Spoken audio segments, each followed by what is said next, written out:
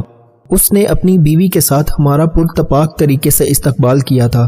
تقریباً 1 سال کے بعد ہماری ملاقات ہوئی تھی۔ وہ اپنی بیوی کے ساتھ اکیلا رہتا تھا کیونکہ اس کے والدین فوت ہو چکے تھے۔ ایک بھائی تھا، اس کی بھی شادی ہو چکی تھی اور وہ علیحدہ رہتا تھا۔ ایک بہن تھی، وہ کچھ عرصہ پہلے ہی وفات پا گئی۔ مجھے اس کے بارے میں اسی دن ہی پتہ چلا تھا۔ میں نے عثمان سے اظہار افسوس بھی کیا اور شکوہ بھی کہ تم نے مجھے کیوں نہیں بتایا کہ تمہاری بہن فوت ہو چکی ہے۔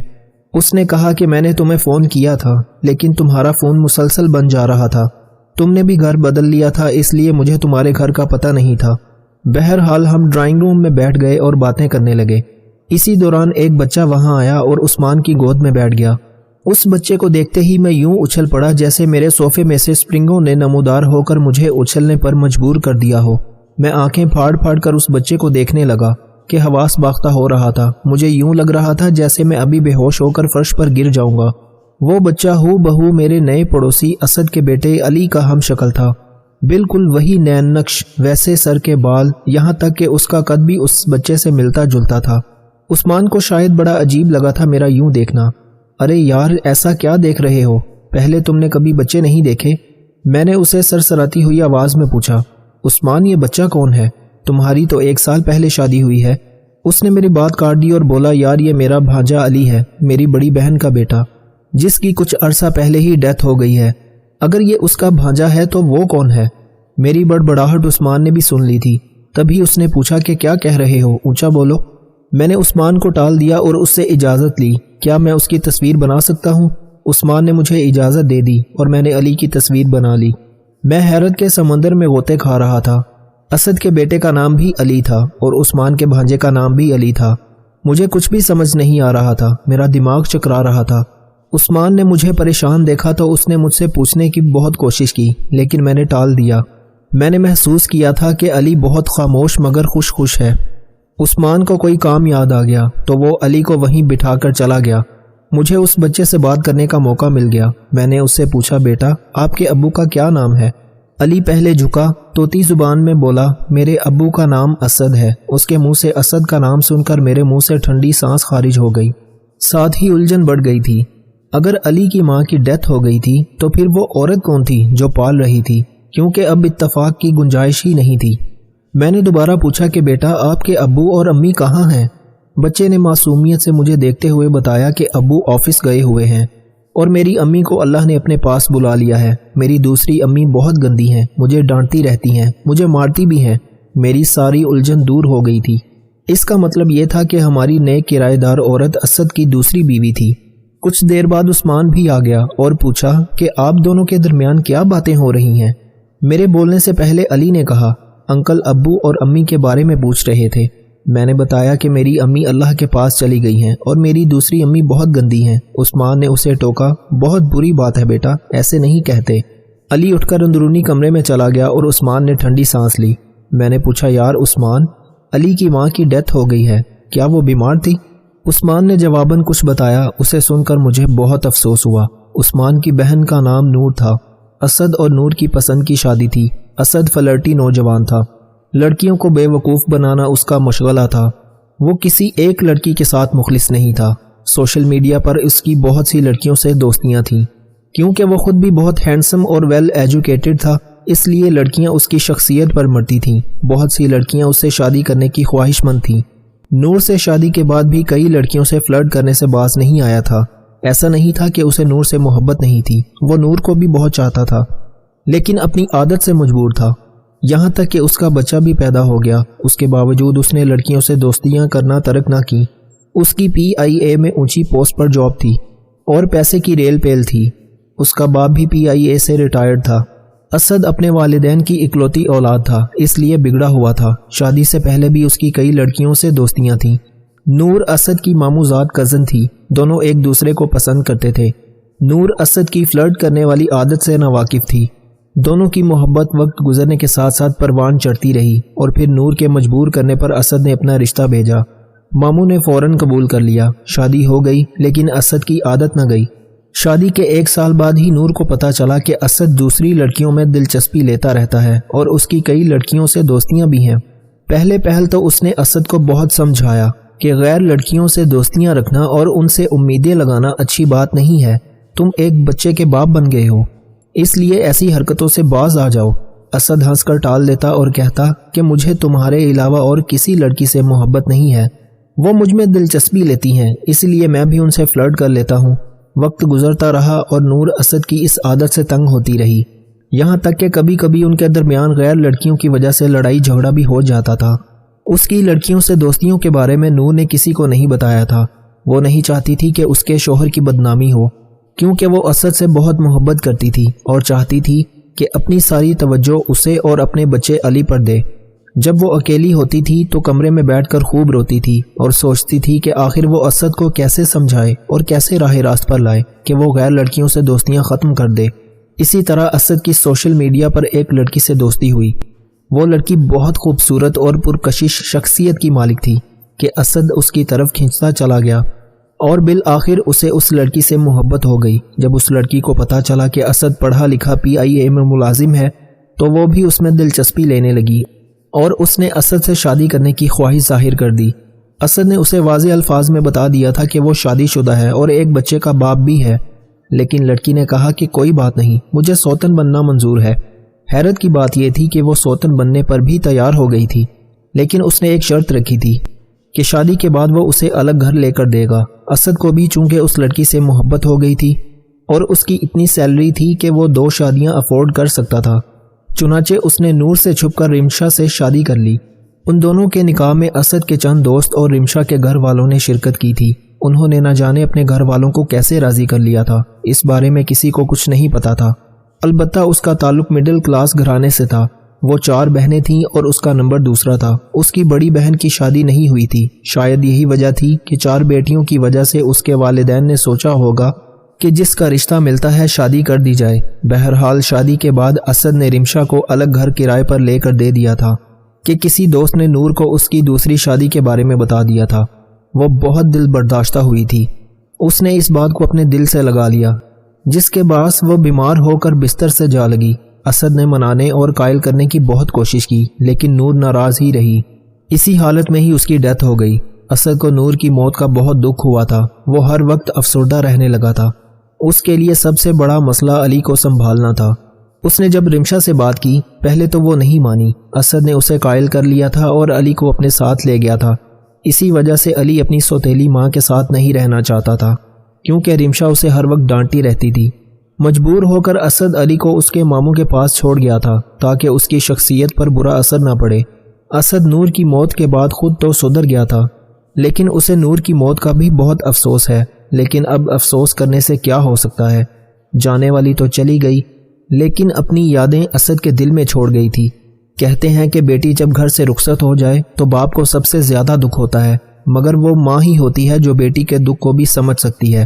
وہ جب کبھی اپنی بیٹی کو سسرال میں دیکھنے جائے، اگر بیٹی کچھ بھی نہ بتائے تو بھی ماں سمجھ جاتی ہے کہ میری بیٹی کسی دکھ میں گھری ہوئی ہے، کیونکہ ایک ماں اپنی اولاد کو پیدا کرتی ہے اور اس کو بڑا کرتی ہے، اس کی ہر ادا سے واقف ہوتی ہے۔ اگر بیٹی اپنی ماں سے اپنے دکھ چھپا بھی لے تو ماں سمجھ جاتی ہے، مگر وہ بیٹی کو کبھی ایسا راستہ نہیں اپنانے دیتی کہ جس سے اس کی زندگی تباہی کی جانب چلی جائے۔ وہ ماں یہی کوشش میں لگی رہتی ہے کہ کسی بھی طرح میری بیٹی کی زندگی آسان ہو جائے۔ اس کو یہی نصیحت کرتی ہے کہ بیٹا میں بھی تمہاری طرح ان دکھوں ان تکلیفوں کا مقابلہ کرتی آئی ہوں، اللہ نے چاہا تو تمہاری زندگی میں بھی یہ دکھ ختم ہو جائیں گے۔ کیونکہ انسان کی امید اگر اللہ سے ہو تو اللہ اپنے بندوں کو آزمائش میں ڈالتا بھی ہے اور نکالتا بھی ہے، کیونکہ وہ اپنے خاص بندوں کو ہی آزماتا ہے۔ اگر آپ یہ چاہتی ہیں کہ آپ کی بیٹی سسرال میں دکھوں سے دور رہے اور اپنے آپ کو محفوظ رکھ پائے تو آپ اپنے گھر میں سورہ رحمان کو دن میں 3 بار لازمی پڑھ کر اپنی بیٹی کے لیے دعا کیا کریں۔ اس کی برکت سے اس کی زندگی میں کوئی مشکل پیش نہیں آئے گی اور اللہ اس کو ہمیشہ خوشیاں نصیب کرے گا، اس کے سسرال والے اس سے خوش رہیں گے۔